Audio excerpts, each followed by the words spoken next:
Hi everyone, welcome to our Fall 2021 Intramural Sports Managers Meeting. My name is Tom Doherty. I'm the Assistant Director for Campus Recreation Sport Programs here at UVM. We're excited to have you back. We have a lot of information in this meeting that we hope you'll utilize to share with your teammates and let them know, and we're excited to have you get started this fall. So hopefully you've been to our website, www.uvmcampusdirect.com. If you search at the top for the programs and you click Intramural Sports, you can find a plethora of information on here from what sports and leagues we're offering this fall to the rules and policies needed to participate, and then also some other fun stuff like sportsmanship and awards that we give out, how to be a member of our staff, things like that. So please check that out.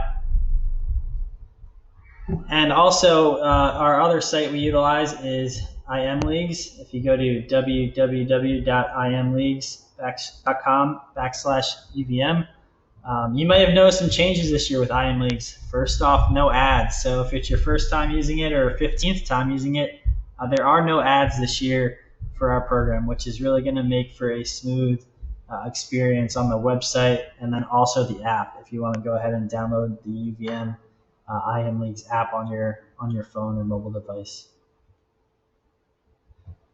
So a lot of information in this meeting is meant to help you be a better manager and be more informed for your team. So in the links below, there's some helpful information on how to pick up free agents, how to check the game schedule. You might have questions about how do I add teammates and friends to my team.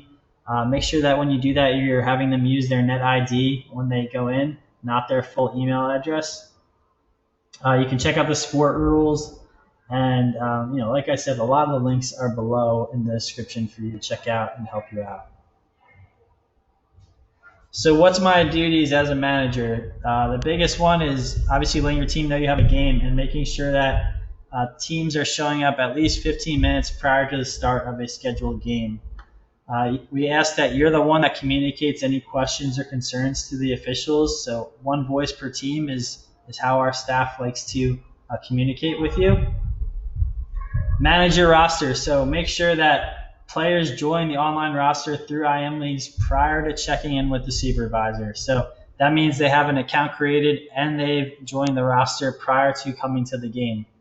If we have a player come up and they come up to check in and they're not on the roster, nor do they have an IMLeagues account, we're going to not allow them to play that week.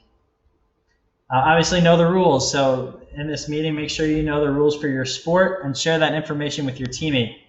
And then, the schedule and results. So you're responsible for telling your team when the games are.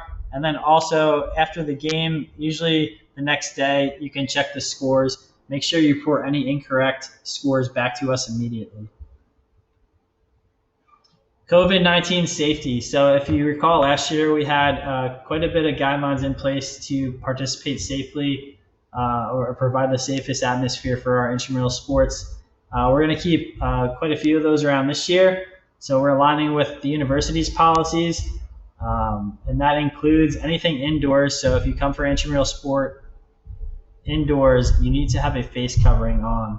So if you remember, we ask that you self-regulate your intensity in that case, making sure you're hydrating, and this policy is in effect until otherwise noted. For all of our outdoor intramural sports, masks are optional. They're not required by the university outside right now, so you do not need to wear your mask outside participating in intramural sports. Do not come to your activity if you feel ill or show symptoms of COVID-19 or generally any sickness or illness. We don't want to get other people sick, so please do not come if you feel ill. And then sanitize your hands and make sure they're clean prior to and after the activity. So our sports policies and procedures, below in the link, like I said earlier, there's quite a bit of links there for like our handbook, sport rules, things like that to get you started. So the biggest one is who's eligible. That includes a wide variety of people at UVM. So mainly currently enrolled students, whether they're undergraduate, graduate, continuing ed, or medical students. Also includes faculty, so maybe you have some favorite professors that you would love to have play on your kickball team. You can invite them as long as they are current, either faculty or benefits eligible staff, they can participate. You may only play on one co-rec or open team and one single gendered team. You must appear on an online roster prior to attending the game, and then also prior to participating in the playoffs, you need to have played in at least one game. Players who are suspended for a variety of reasons, we could either have it in IMLeagues or on the CAT card system when you come check in, will not be eligible to play that day. Eligibility further, so varsity athletes, you might have a question about can varsity athletes participate, and the answer is yes, with the exception of they can't participate in a like sport. So when we say like sport, we mean say varsity basketball players can't participate in intramural basketball. They can, however, play intramural soccer or intramural kickball, things like that, but they can't play in their like sport. And if we have a varsity athlete, maybe they stayed on for grad school and they're no longer playing on the basketball team, they have needed to have sat out at least 1 year from when their varsity status ceased. So if you have questions about that, always you can feel free to ask us and we'll direct you to the right answer. Same goes for semi-professional athletes. It has to be like sport, but that has to be a 5-year period. Sport club athletes, this might be the more common one. Sport club athletes can participate in their like sport, with the exception of what you see on the screen there, competitive. You can only have a max of 3 club players for that like sport, and recreational can only be a max of 1. Some sports are unique, so please check the rules on them. And like I said in the links below, check out the rules for the sport you signed up for and make sure you're abiding by the eligibility guidelines on there. Our sport leagues, so we have a variety of different leagues. As you can see, some may just say open, some may be split up into men's, women's, co-rec. And then from there, we kind of subdivide the leagues based on competition levels. So we have either competitive or recreational. Competitive is going to be games that are faster paced maybe. The players there may have a more advanced skill set and playing style. And the recreational leagues, it might vary week to week what kind of competition level you get. Players there may have varying levels of experience from, we've played this sport before, to this is the first time they're playing. So it's meant to be a more open and inclusive league to join. You may not play in both. So a lot of times we get the question, I want to play on the competitive flag football and the competitive recreational flag football. We ask that you do not do that. IMLeagues will not let you when you try to do it. And the reason is we try to keep the spirit of those different levels. We don't want a competitive player that wants to play in the competitive league hopping into the recreational league. It just doesn't create a fun environment for the students that are in the rec league.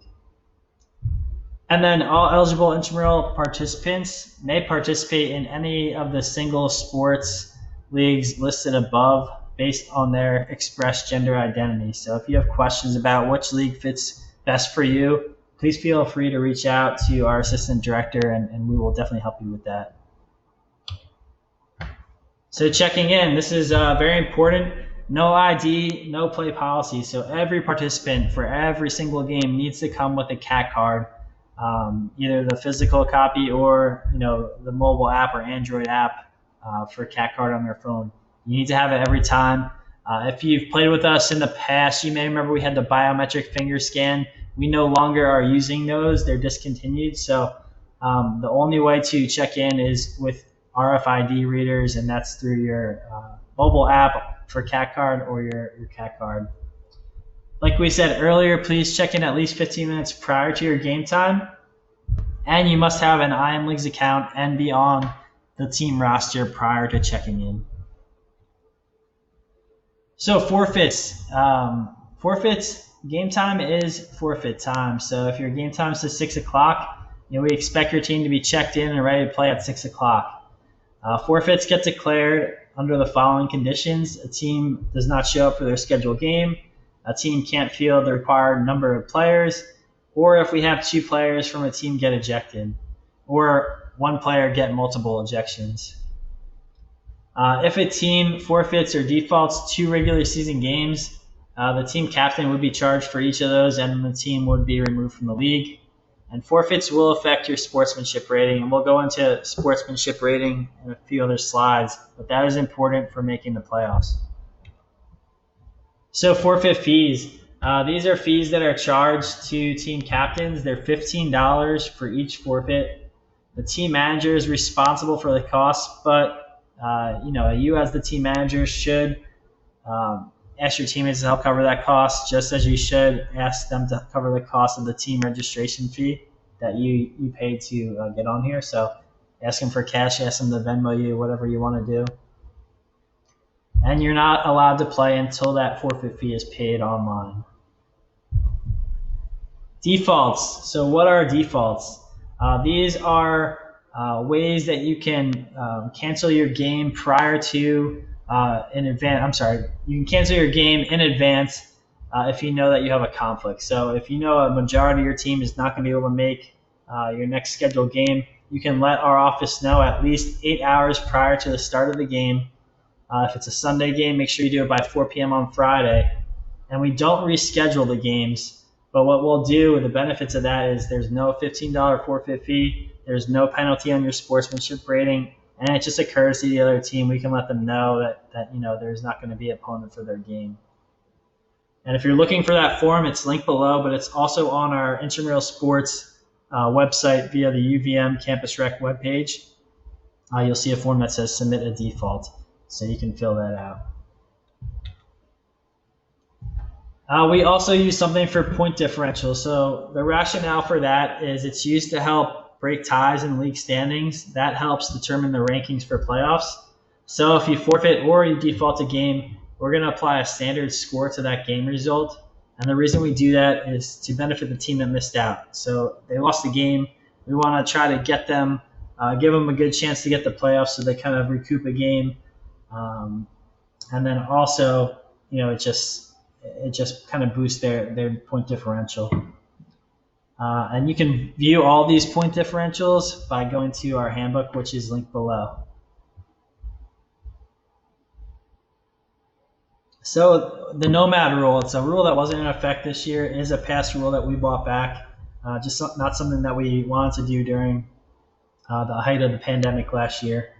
But essentially a nomad is a player or players who are not currently rostered on the team. So it's not, nomads are not something that's walking around the gym. It's not a magical creature walking around and you can add them to your team.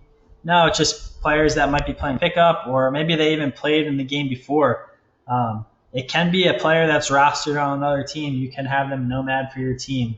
The point of this is to help avoid forfeits and defaults. So if you come to your game for basketball, for example, and you only have 3 people and you want to get to the 5 that the surface maximum is, you can ask people from maybe the game that just played, or someone sitting on the court, hey, do you want to play on our team? We can have you nomad, and you can get to that surface maximum.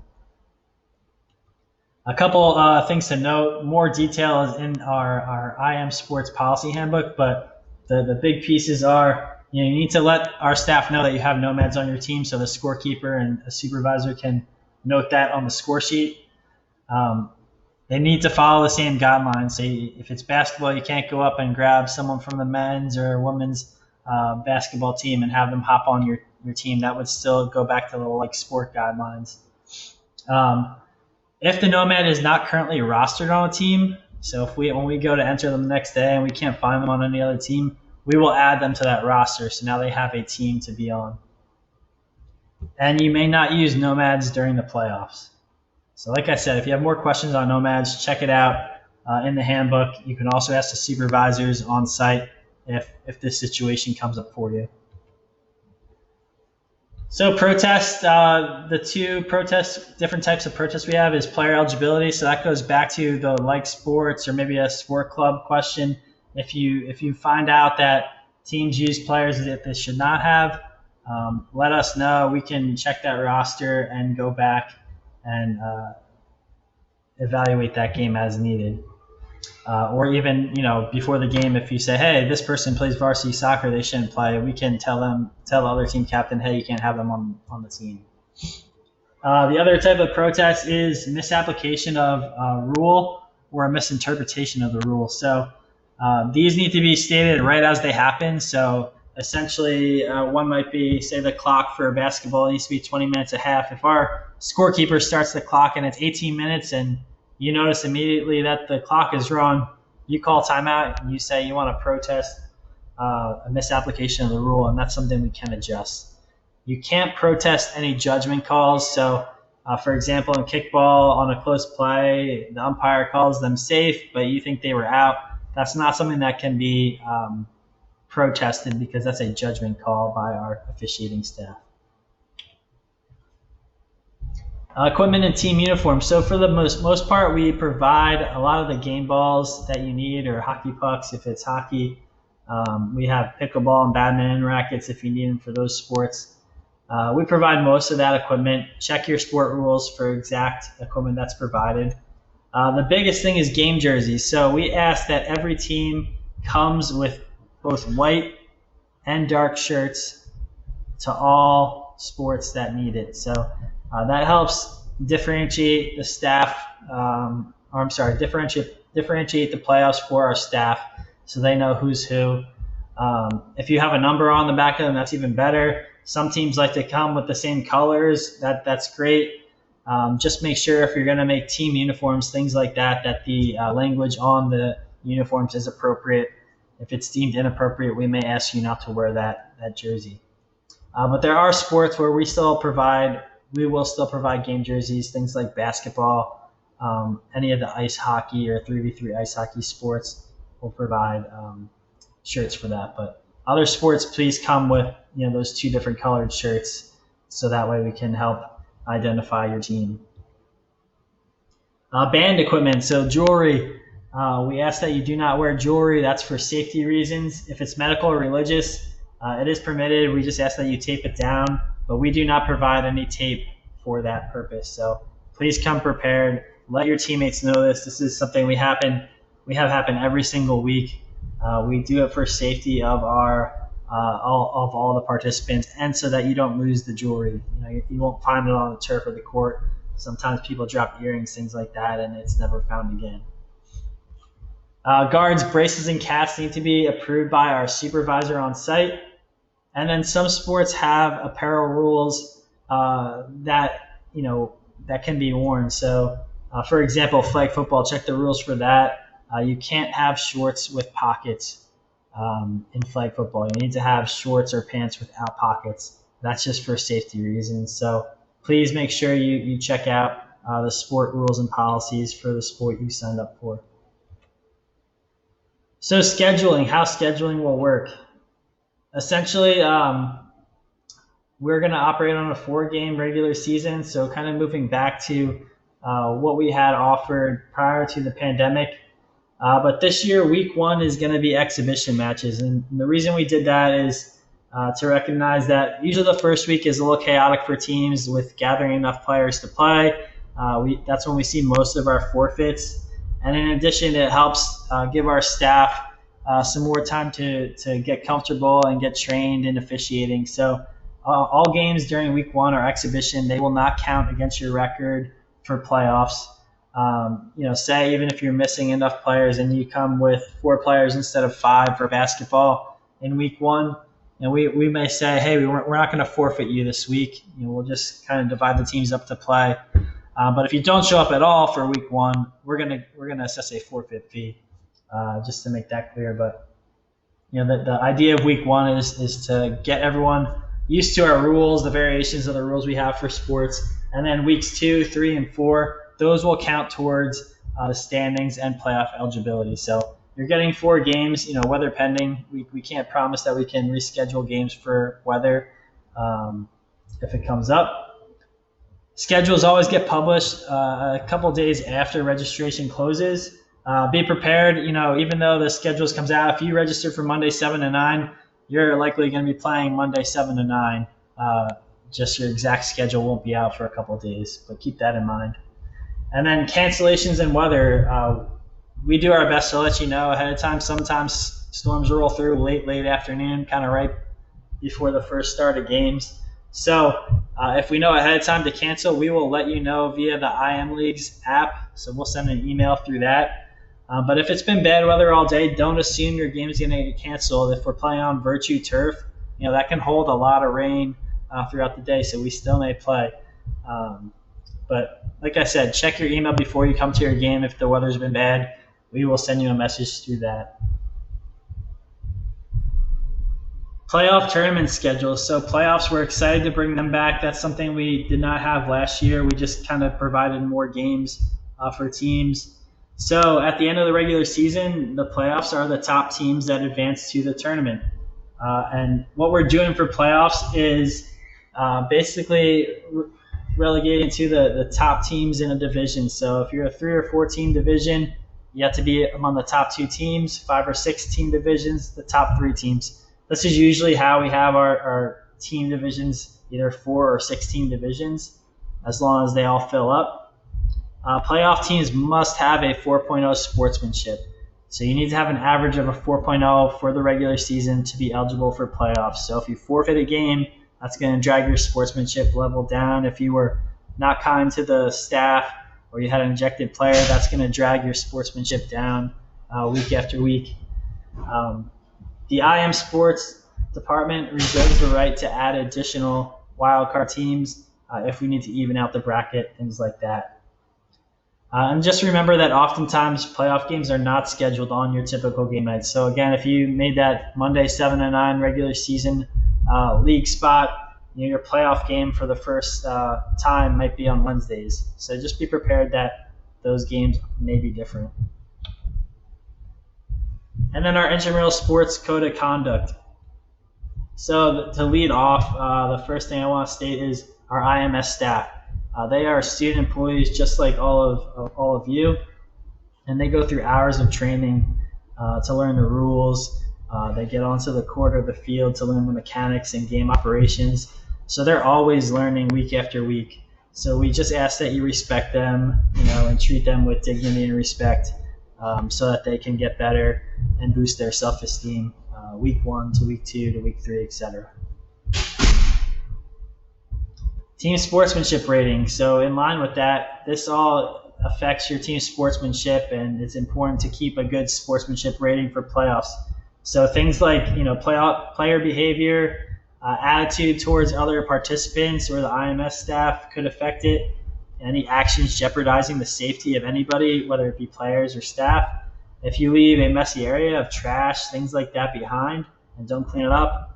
And then anyone you bring with you, if you bring spectators and they're loud, if they do bad things, that can affect your sportsmanship rating as well. And remember, you need to average that 4.0 throughout the regular season to be eligible for playoffs, and also maintain that 4.0 throughout playoffs. And then it pays to be a good sports, because at the end of the season, our staff vote on the top sportsmanship teams for each session. So your team might be in line to win some pretty cool prizes if you're voted best sports. Ejected players, they will be suspended at least 1 game. So that can happen at any point of the game. Usually our staff is trained to provide warnings, really talk to players. It's the last thing we want to do, but this is meant to keep the safety, the spirit of the game. Players may be ejected from a game. If they are ejected, they need to meet with the professional staff before reinstatement can be considered into intramural sports. Alcohol, cannabis, tobacco, and other drug policies, basically don't do it. If you're coming to an intramural sports game, we ask that you do not partake in any of this prior to your game, because if we suspect that you're under the influence of anything, you'll be asked to leave. Your team can face a forfeit. They can also face suspension from the league for not just that sport, but for the future as well. So, and then serious accusations or incidents could lead to suspension from campus recreation facilities and meetings with UVM Center for Student Conduct. So please do not do it. Don't put our staff in that situation where they have to tell you to leave. So guidelines and sport rules, like I said, everything is linked below. Check all that information out, especially our sports participant handbook. Check out the sport rules. If you have questions about how to add players, there's a link for that. The default form, a good way to bookmark that onto your computer. It is your responsibility to make sure that your team knows what the rules are and that they come ready to play. And then our playing locations. Intramural sports uses a lot of campus to participate. So we're either outside, inside, or a little bit off campus at Centennial Field. So please make sure you check the schedule to see where your games might be for that sport. And a lot of these sports sometimes are subject to change based on activities or events going on. So it is very important that you check week after week on your sports schedule so you know where you're going. Drop-in sports are another program under sport programs. So we have intramural sports and drop-in sports. These are events that don't require commitment. You can just come. You don't need to make a reservation. And if maybe they have a sport that you've never tried before. So this is a sample of what we're offering. Sometimes it changes throughout the semester, but we have ice skating, field hockey, stick and puck, pickleball, volleyball, soccer, things like that. So feel free to check out our schedule for that. That's also linked below, and you can find out what night works best for you. And then new this year is our Learn to Play series. So this semester we're offering 4 different activities. We have broomball, flag football, cricket, and a game called Sepak Takraw, which is kind of like a cool mix of soccer and volleyball with your feet. So please look into these, check them out if you're interested, and we'd love to have you come out and play. And then if there's an activity or sport that you think would be cool for people to learn and not something we traditionally offer, please let us know and we'll definitely consider it. The Hall of Champions. So we always save our championship photos. If you win the sport league, your team will receive a one-of-a-kind t-shirt that we make every year for intramural sports. So basically, if you're a past winner and you want to go look, or if you're playing this year and you win later on, you can find all of our championship photos in the gallery under the champ and event photo section of the Intramural Sports website. And then a few of our partners in the community that help support intramural sports. So Play Against Sports is a great resource. If you need some equipment with your UVM ID, you can save 10%. So Play Against Sports is a great place. They resell sports equipment for a pretty reasonable price. So check them out in South Burlington. And then MOE'S Southwest Grill in South Burlington as well has been a big supporter of intramural sports in the past. So if you're hungry, definitely consider MOE'S. Contact information. If you need to get a hold of me, here's my information. I can help answer any questions that might not have been clear in this meeting. But the best people to talk to are student program supervisors. They're going to be on site with the polos and jackets for your game, and they can help you with any general questions you might have. And like I said, those important links are referenced below. Please check them out. And don't forget to share this information with your team. So if you haven't taken the quiz, make sure you do that. But like I said, please, the most important thing you can do is share the rules and policies with your teammates and make sure people make their IMLeagues account and get added to your roster prior to your first game. We're looking forward to seeing you out there, so we hope you have a safe, fun, and enjoyable fall semester of intramural sports.